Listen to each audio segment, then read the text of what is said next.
স্বাগত। এবার বাংলাদেশের দিকে নজর রাখছি, কারণ বাংলাদেশে নববর্ষের শোভাযাত্রা থাকে তাক লাগানো, কিন্তু এবার হাসিনার সরকারের পতনের পর ইউনূসের বাংলাদেশে শোভাযাত্রার অন্য চিত্র ধরা পড়ছে।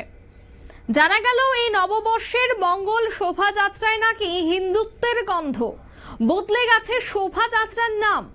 মৌলবাদীদের যে দাবি ছিল সেই দাবি অবশেষে মেনেই রাখা হলো বর্ষবরণ আনন্দ শোভাযাত্রা। সাংবাদিক সম্মেলন করেই নতুন নাম প্রকাশ করলো ঢাকা বিশ্ববিদ্যালয়ের চারুকলা অনুষদের। তবে সে বিষয়ে বিস্তারিত জানবো, টেলিফোন লাইনে যুক্ত হয়ে গেছে প্রতিনিধি শতাব্দী দেবনাথ। শতাব্দী, রমনা কালীবাড়ি থেকে প্রত্যেক বছর যে শোভাযাত্রা যায় সেই শোভাযাত্রা থেকে তাক লাগানো এবং প্রচুর মানুষ সেখানে অংশগ্রহণ করে, কিন্তু এই বছর ইউনূসের সরকারের প্রথম যে বর্ষবরণের শোভাযাত্রা সেখানে প্রথমে উঠে এসেছিল যে ইসলামিক ধর্ম প্রচার করতে হবে এই শোভাযাত্রায়, নয়তোবা নাম পরিবর্তন করতে হবে।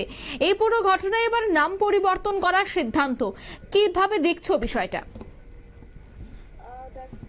যেভাবে বাংলাদেশে একটা পথ পরিবর্তন হয়েছে, তারপর থেকে এখন শুধুমাত্র পালাবদল চলছে যে কিভাবে কোনটা পরিবর্তন করা যায়, এবং প্রত্যেক দিনই এই যে পরিবর্তনের একটা খেলায় মেতেছে বাংলাদেশ, তাই ইউনূস বিশেষ করে, তাই সেই জায়গা থেকে আবার মানে সেটা যেন আর অন্ত হচ্ছে না তার।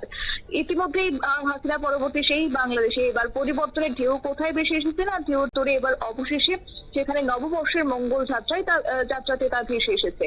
ইউনূসের এই বাংলাদেশে মৌলবাদীদের দাবি মেনে এবার থাকতে হচ্ছে প্রত্যেককে, কেননা সেক্ষেত্রে মৌলবাদীরা যে দাবি করছেন যে মৌলবাদীদের দাবি মেনে হিন্দুত্বের যে গন্ধ মাখা একটা মঙ্গল শোভাযাত্রার নাম, সেই নামের এবার বদল করা হয়েছে, এবং সেই বদল নিয়ে আগামভাবে একটা গুঞ্জন সৃষ্টি হয়েছে। এবং সেক্ষেত্রে তারা বলছিল যে এই শোভাযাত্রা থেকে ইসলামের ধর্মের প্রচার করতে হবে, সেই সঙ্গে বদলে ফেলতে হবে মঙ্গল যাত্রা শোভার নাম, এমনটাই কিন্তু তারা দাবি তুলেছেন। এবং সেই মোতাবেক আজকে যেন তার শিলমোহর পড়ে গেছে, কেননা ইতিমধ্যে বিজ্ঞপ্তি জারি করা হয়েছে যে এই মঙ্গল শোভাযাত্রার নাম এবার বদলে ফেলে সেখানে রাখা হয়েছে যে বর্ষবরণ আনন্দ শোভাযাত্রা। যদিও এই বিষয়টি তোমার ঢাকা বিশ্ববিদ্যালয়ের চারুকলা অনুষদের আয়োজনে সেখানে রাজধানী ঢাকায় একটি বাংলা নববর্ষে যে শোভাযাত্রা বের করা হয় তার নতুন নামকরণ করা হয়েছে, এবং গত কয়েকদিন ধরে সেটা বাংলাদেশে পয়লা বৈশাখ উদযাপন নিয়ে একটা নানা আলোচনাও যেমন তৈরি হয়েছে, মানে চলছিল, ঠিক তার অন্যদিকে একটা বিভিন্ন গুঞ্জনও কিন্তু সৃষ্টি হয়েছে। শেষ পর্যন্ত সেখানে নাম একেবারেই বদলে ফেলা হয়েছে। বাংলা নববর্ষ উদযাপনের কোন আয়োজনে এবার ইসলাম যে অসমর্থিত কিছু, মানে ইসলাম অসমর্থিত কিছু নাকি রাখা যাবে না। মৌলবাদীরা এদের দাপট ইতিমধ্যে শুরু হয়ে গেছে, এবং সেই সঙ্গে এবার কোপ পড়েছে বাংলার শোভাযাত্রাতেও। আর যেটা মানে দীর্ঘ বছর ধরে একটা ঐতিহাসিক পরিণত হয়েছে, একটা ঐতিহ্য ছিল, একটা জনপ্রিয়তা ছিল এই মঙ্গল শোভাযাত্রা, তার জনপ্রিয়তা এবার যেন ক্ষুণ্ণ হতে বসেছে। যদিও তারা বলছে যে এই শোভাযাত্রাতে নাকি হিন্দুত্বের গন্ধ ছিল, আর তাই সেখানে হিন্দুত্বের কোনো আঁচ রাখা যাবে না, ইসলাম অসমর্থিত কোনো কিছুই নাকি সেখানে রাখা যাবে না বলে আগে থেকে উল্লেখ করেছিলেন তোমার ইসলামী আন্দোলন অর্থাৎ বাংলাদেশের সিনিয়র নায়েবে আমির মুফতি সৈয়দ মোহাম্মদ ফয়জুল করিম, এবং তিনি মঙ্গল শোভাযাত্রার নামে কোনো কিছু করা যাবে না বলেও দাবি করেছেন। এই পরিস্থিতিতে দাঁড়িয়ে তোমার মঙ্গল শোভাযাত্রার নাম পরিবর্তন প্রসঙ্গে সেখানে ঢাকা বিশ্ববিদ্যালয়ের যে উপাচার্য রয়েছে অধ্যাপক নিয়াজ আহমেদ খান, তিনি বলেছেন যে আমরা আলাদা করে নাম পরিবর্তন করছি না, কিন্তু আমরা পুরনো নাম এবং ঐতিহ্যে ফেরত যাচ্ছি। সেটা দিয়ে চারুকলার এই কার্যক্রম শুরু হয়েছিল, যে নামটা দিয়ে চারুকলার কার্যক্রম শুরু হয়েছে সেই নামটাতে আমরা এবার ফিরে যাচ্ছি, সে কথা বলেছেন তোমার বিশ্ববিদ্যালয়ের উপাচার্য। যদিও এদিন সকালে ঢাকা বিশ্ববিদ্যালয়ের চারুকলা অনুষদে আয়োজিত এক সাংবাদিক সম্মেলনে এই কথা তারা জানিয়েছেন। সাংবাদিক সম্মেলনে বাংলা নববর্ষের এই শোভাযাত্রার নাম পরিবর্তনও উত্থাপন করা হয়েছে, এবং সে নিয়ে মন্তব্য করেছেন উপাচার্যের আরো বক্তব্য রয়েছে যে এই শোভাযাত্রার মূল প্রতিপাদ্য দুটি বার্তা আছে। একটি হচ্ছে যে নিবর্তনে মূলক স্বৈরাচারী ব্যবস্থার অবসান, এবং সামাজিক প্রেক্ষাপটে তার বিরুদ্ধে মানুষের যে স্বতঃস্ফূর্ত প্রতিবাদ সেই বিষয়টি তুলে ধরা। সেটা উপাচার্য তিনি তার সাংবাদিক সম্মেলনে তিনি এই কথা বলেছেন। চারুকলা অনুষদ 1989 সাল থেকে যে পয়লা বৈশাখে শোভাযাত্রা করে আসছে, শুরুতেই নাকি তার নাম ছিল আনন্দ শোভাযাত্রা, আর সেই মোতাবেক তার নাকি নাম বদলে ফেলা হয়েছে।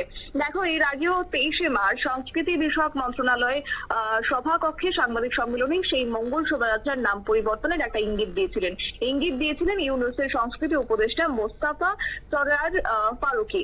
তিনি অবশ্যই এ নিয়ে আলোচনা করেছিলেন যে নববর্ষ 1432 উদযাপন সংক্রান্ত একটি সভা করা হয়েছে এবং বলা হয়েছে যে 180 ডিগ্রি রীতিমতো ঘুরে গেছেন উপদেষ্টা।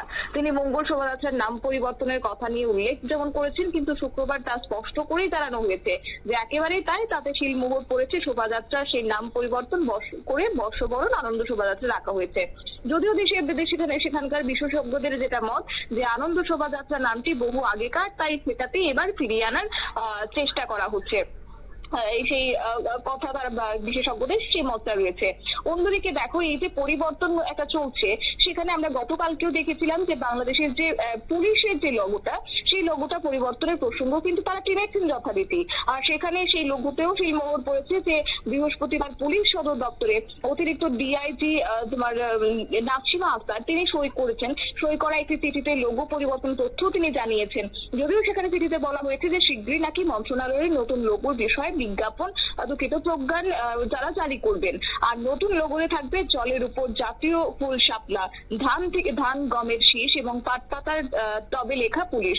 এই যে একটা কথা বলা হচ্ছে, তাকে করে কিন্তু বর্তমানে লোগো থেকে সেটা বাদ পড়ে কি তা হয়েছে তোমার পালতোলা নৌকা বাদ পড়ে সেই ছবিগুলো আনা হচ্ছে এবং এই বদল রীতিমতো লক্ষ্য করা যাচ্ছে। এবং তারপর এই যে আজকে তোমার শোভাযাত্রার নাম পরিবর্তন করা হয়েছে, সেটা তোমার বিশ্ববিদ্যালয়ের উপাচার্য তিনি বলেছেন সেটা নাকি ঐতিহ্যে ফিরে যাওয়ার একটা পন্থা। যদিও সেখানে অনেকেই ওয়াকিবহাল মহল মনে করছেন যে এটা যে শুধুমাত্র একটা ইউনুসের চাপ, এটা যে শুধুমাত্র একটা কৌশল খেলতে শুরু করেছেন ইউনুস, সেটা আর বলার অপেক্ষা রাখে না। সেই বার্তাটা ইতিমধ্যেই কিন্তু শোনা যাচ্ছে, ইতিমধ্যে গুঞ্জন সৃষ্টি হয়েছে। কেননা এর আগেও আমরা দেখেছিলাম মঙ্গল শোভাযাত্রা নিয়ে একাধিক তর্ক বিতর্ক শুরু করেছে এবং সবকিছুর পেছনেই যে ইউনুসের কলকাঠি রাখছে, সেটা কিন্তু আর বলার অপেক্ষা রাখে না। অঙ্কিতা, ধন্যবাদ। নববর্ষের মঙ্গল যাত্রার এবার নাম পরিবর্তন করা হয়েছে। মৌলবাদীদের দাবি মেনে রাখা হয়েছে বর্ষবরণের আনন্দ শোভাযাত্রা। নিয়ে নিচ্ছে ছোট্ট একটি বিজ্ঞাপন বিরতির সঙ্গে থাকুন।